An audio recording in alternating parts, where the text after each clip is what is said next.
moçadinha, a gente continua o papo sobre núcleo que a gente estava tendo nos vídeos passados, conversando mais detalhadamente sobre o cariótipo, sobre o ideograma.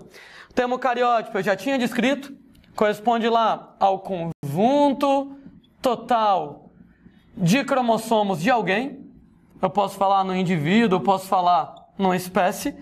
E para poder montar o cariótipo ideograma, eu vou fotografar os cromossomos desse indivíduo. E para você fotografar os cromossomos, gente, é uma verdadeira novela. Lá vamos nós organizar essa novela em alguns capítulos. Bom, número 1, para você poder montar o cariótipo, a gente vai lá coletar células. Qualquer célula está valendo, claro, desde que ela tenha núcleo, né? Para poder exatamente ter cromossomos, só se ela tiver núcleo. Quer dizer que as hemácias do sangue não vão estar adiantando. Mas, por exemplo, os leucócitos sim. Mas a gente não precisa ser obrigatoriamente com sangue, tá? Pode ser nesse caso lá, qualquer tipo de célula desde que ela tenha núcleo. Uma vez que a gente foi lá e coletou as células, em meio de cultura, ou seja, fora do corpo do indivíduo, num tubo de ensaio ou coisa do gênero, a gente vai lá e adiciona uma substância química chamada de fitohemaglutinina ou alguma substância semelhante. Não se estressa com o nome dessa substância, não. O que é que me interessa? Qual é o objetivo disso? A fitohemaglutinina, ela vai estimular divisões celulares, ela vai estimular mitoses. Agora, por que eu quero estimular mitoses? Ora, gente, porque ao pé da letra, quando a célula está em intéfase, quando a célula não está se dividindo, ela não tem cromossomos, ela tem cromonemas, ela tem cromatina. Eu tenho a célula, eu tenho um núcleo, e a gente tem que aquela associação DNA mais histonas está na forma de cromonemas. Um cromonema, e 2, e 3, e 4, e 5, e vários deles. O conjunto a gente chama de cromatina, mesmo porque isso aqui fica tão embolado que você não sabe onde é que começa e onde é que termina um cromonema. Imagine saber o número deles, a forma deles. Ou seja, a gente não tem cromossomos individualizados, né? Os cromonemas estão todos enrolados aqui, né? Todos misturados, né? Tanto é que a gente vai usar o conjunto cromatina como nome.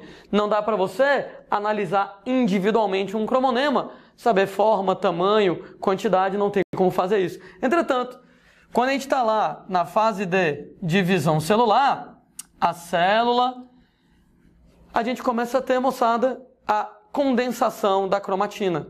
Né? Isso quer dizer que cada cromonema passa a se tornar um cromossomo, ele vai ficar todo enroladinho, e nessa brincadeira dele ficar todo enroladinho, agora, moçada, eu começo a ter a ideia de quantidades, de tamanhos, da forma do cromossomo, né? A gente consegue identificar a posição do tal do centrômero para classificar o cromossomo em metacêntrico, submetacêntrico e aí vai. Né? Tanto é que a gente quer estimular as mitoses para poder condensar a cromatina, condensar os cromonemas, lembrando que cada fio se chama cromonema, o conjunto se chama cromatina, para condensar a cromatina em cromossomos.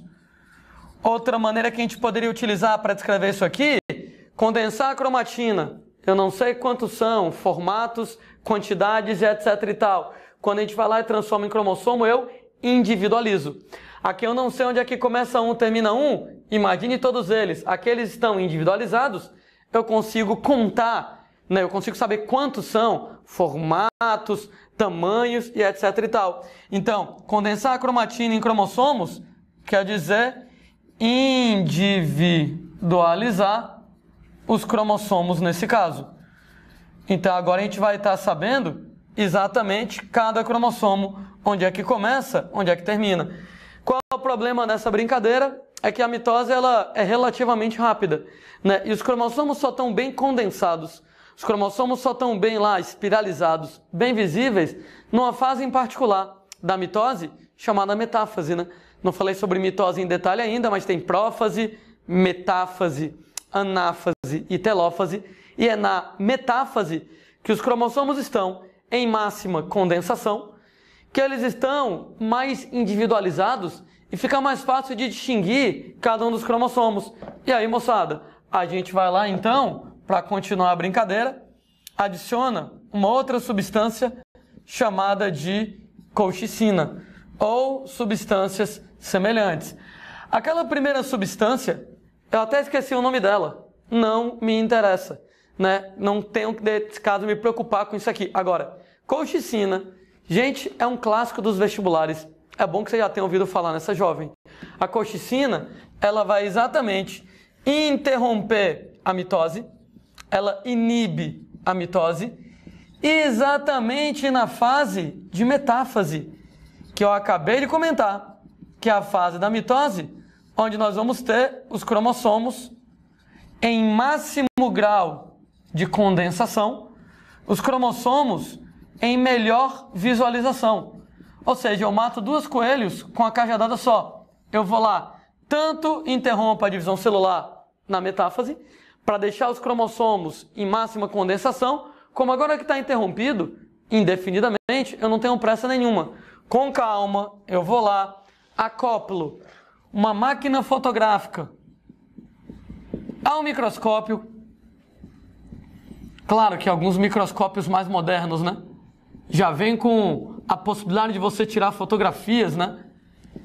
Sem pressa nenhuma. A mitose está interrompida com os cromossomos em fase de metáfase bem visíveis.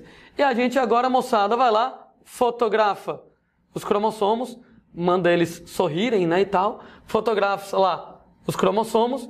E uma vez que a gente fotografa os cromossomos, gente, os cromossomos eles vão estar completamente na doida, né? Eles não vão estar organizados, numerados, não vão estar lá separados par por par.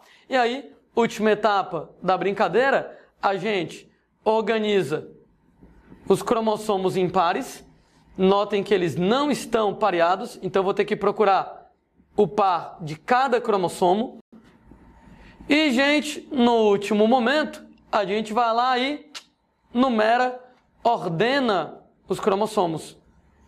Lembrando, gente, que o critério para ordenar os cromossomos é exatamente o tamanho.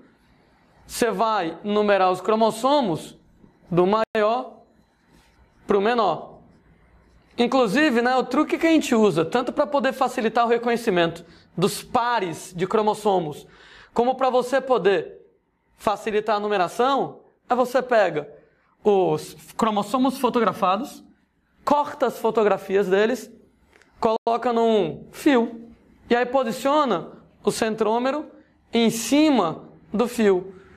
No que você posiciona o centrômero em cima do fio, facilita um bocado, moçada, você reconhecer o tamanho deles, o formato deles, quem é par de quem e etc e tal.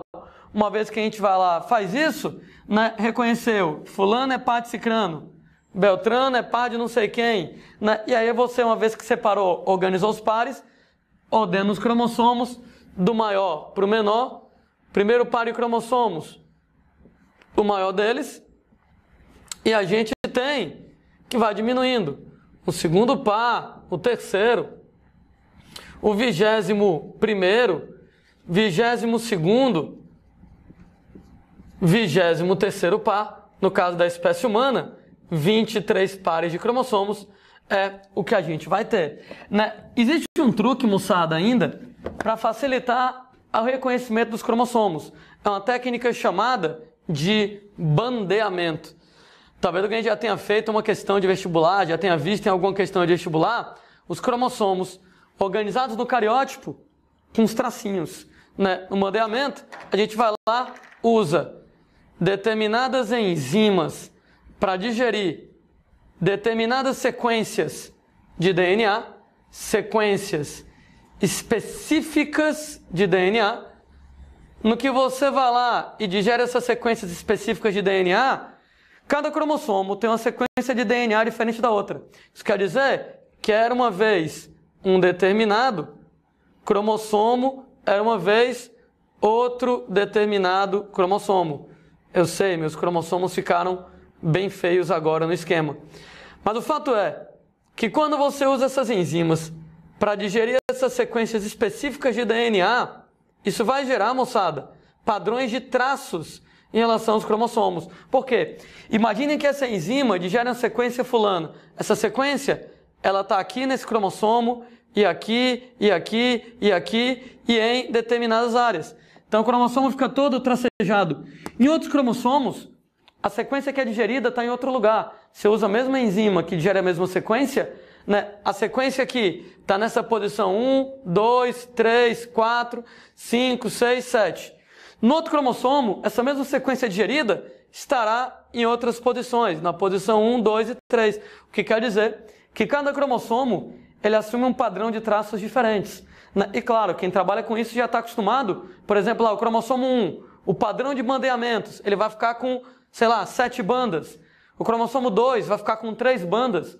O tamanho das bandas, a posição das bandas. Ou seja, quando você vai lá e usa essas enzimas para digerir sequências específicas de DNA, o cromossomo, que a princípio ele está lá todo escurinho,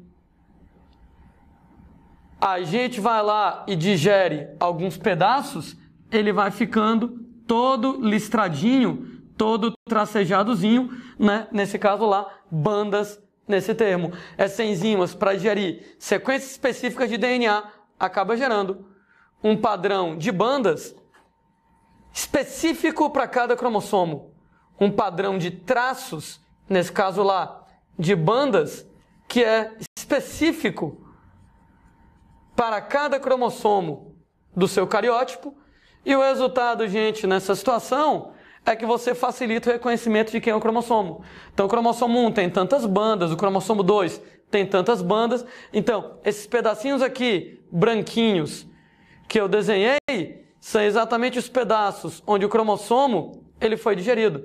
Então, ele não foi digerido nessa parte escura, foi digerido na clara, não foi digerido na escura, foi digerido na clara. E isso acaba gerando o padrão de traços, o padrão de bandas que a gente estava comentando. Nem sempre se faz isso, mas é uma maneira que facilita você reconhecer que cromossomo é que cromossomo. Bom, no final das contas, isso aí a gente já tinha discutido com vocês.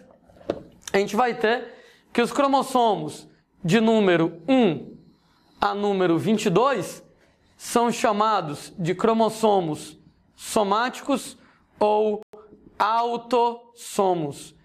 E faço questão de lembrar de novo, né? Em relação aos cromossomos somáticos, em relação aos autossomos, para começar, eles são iguais dentro do par, né? 1 é igual a 1, 2 é igual a 2, e aí vai. E outro detalhe sobre eles é que eles não têm relação com a determinação do sexo, pelo menos não na espécie humana. Quando, entretanto, você vai lá e pega o par de número 23, são os chamados cromossomos sexuais ou alossomos. É o único par de cromossomos em que os cromossomos são diferentes. Já tinha falado sobre isso em aulas anteriores. Mas a gente lembra, o cromossomo X ele é um cromossomo médio submetacêntrico. E o cromossomo Y é o cromossomo pequenininho, o menor de todos eles, e ele é acrocêntrico. Esses aqui, claro, é quem determina o sexo. Inclusive isso aqui é um saco, tá? Porque às vezes quando a moçada vai colocar o cariótipo para você, só de sacanagem, a galera vai lá e coloca o cromossomo Y na posição 23, porque ele é o 23, porque ele é o menor de todos, né? O critério para você numerar é do maior, o maior dos cromossomos é 1, o menor é o 23. Só que, gente, o Y, ele é o menor de todos. O X, não. Então, o X, na verdade, não pareia com o Y. Às vezes, a moçada coloca o Y sozinho no par 23 e coloca o X sozinho, mais ou menos na posição dele, como um cromossomo médio, né? Então, cuidado, na hora de você analisar o cariótipo em diagrama em uma questão, presta atenção no par 23. Ah, o par 23 só tem um cromossomo Y. Calma, procura o X. Talvez o X não esteja do lado do Y. Talvez o X esteja lá no meio do cariótipo, representado lá no meio, respeitando a posição dele em relação ao tamanho, que ele é um cromossomo médio. Mas, na imensa maioria das vezes, mesmo o X sendo médio, bota o X do lado do Y, para exatamente facilitar o reconhecimento do par de cromossomos sexuais. Outra coisa que a gente lembra, que quando você quer saber, né, qual é o sexo do indivíduo, tu vai direto no par 23, né, que é quem determina o sexo. E, que nem eu tinha comentado em vídeos passados, quando você olhar para cá, não é para dizer XX é uma mulher. Caramba, todo cromossomo tem forma de letra X. O 1 tem forma de X, o 2 tem forma de X. todos têm forma de X. Você vai se basear, gente, no tamanho do cromossomo. Se são dois diferentes, é um maior e um menor, o maior é o X, o menor é o Y, indivíduo do sexo masculino. Lembrando, por favor, que mesmo o cromossomo Y, ele, moçadinha, lá tem forma de letra X. Ou pode ser, por exemplo, que você tenha lá dois cromossomos iguais. Se são dois iguais no par 23, 2x, trata-se então do indivíduo do sexo feminino. Então, direto lá para o par 23, dois diferentes, um maior e um menor, o maior é o X, o menor é o Y, sexo masculino. Dois iguais, XX, sexo feminino. Para que a gente vai montar o cariótipo? Com que objetivo você vai montar o cariótipo? Por exemplo, moçada, para identificar o número de cromossomos do indivíduo, ver se ele não tem cromossomos a mais, cromossomos a menos, a forma dos cromossomos, ver se ele não tem algum problema. Aliás, a gente consegue diagnosticar uma série de doenças cromossômicas com cariótipo. Por exemplo, quando eu desenhei o cariótipo, talvez alguém tenha notado que no par de número 21, ao invés de você ter 2 cromossomos, você tem 3 cromossomos. A famosíssima síndrome de Down, ela pode ser diagnosticada exatamente pela análise do cariótipo. Ela é apenas um dos possíveis situações que pode ser analisado, que pode ser diagnosticado pela análise do cariótipo.